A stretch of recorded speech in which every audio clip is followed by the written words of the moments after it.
I'm saying that under His Excellency Nanado's first term, the Right to Information Act was passed. That's correct. And that credit will have to go to him. Yes. Like it or you do not. Again, there are other provisions or laws that were enacted in that regime in the first term of Nanado, to which I was privileged to be a member.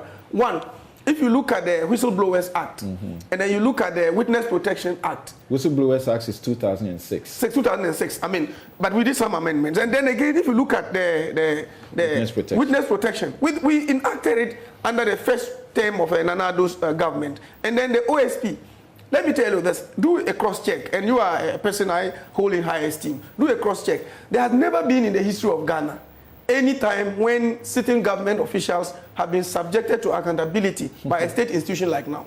Never, ever. I've done all the checks. That's fact. Yes, it's a factual statement. If you look at what the OSP is doing now to sitting public heads and institutions, it has never, ever happened. Perhaps with the exception of some military regimes. Yes, I'm talking about the civilian government. Never, ever. And when I did my check, I realized that the numbers are by day increasing at frightening levels.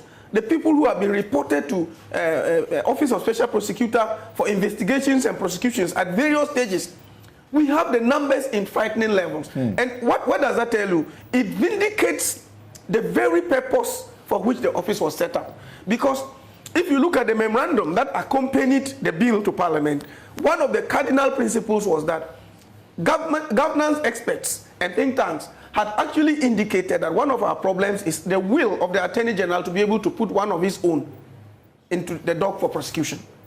Over the years from 1992. A case attorneys general admit. Absolutely. They themselves admit. You go to sit in cabinet with colleagues, something comes up about it, human as we are, you are likely, most likely to lean towards protecting the person. So it was as a result of this that the Office of Special Prosecutor was set up.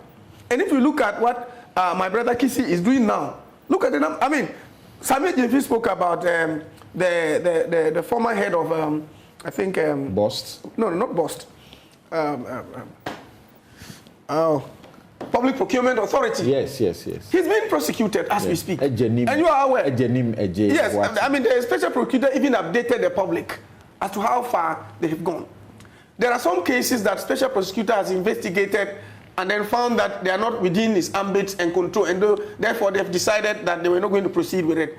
You know, I remember debating with my good friend Martin Pebu on another platform about the former Minister of State at Finance. Yeah. You know, we debated this issue, and the Office of a Special Prosecutor came out to say that what he did amounted to influence peddling. It was not within the ambit of corruption, strictly speaking, as defined by the Office of Special Prosecutor.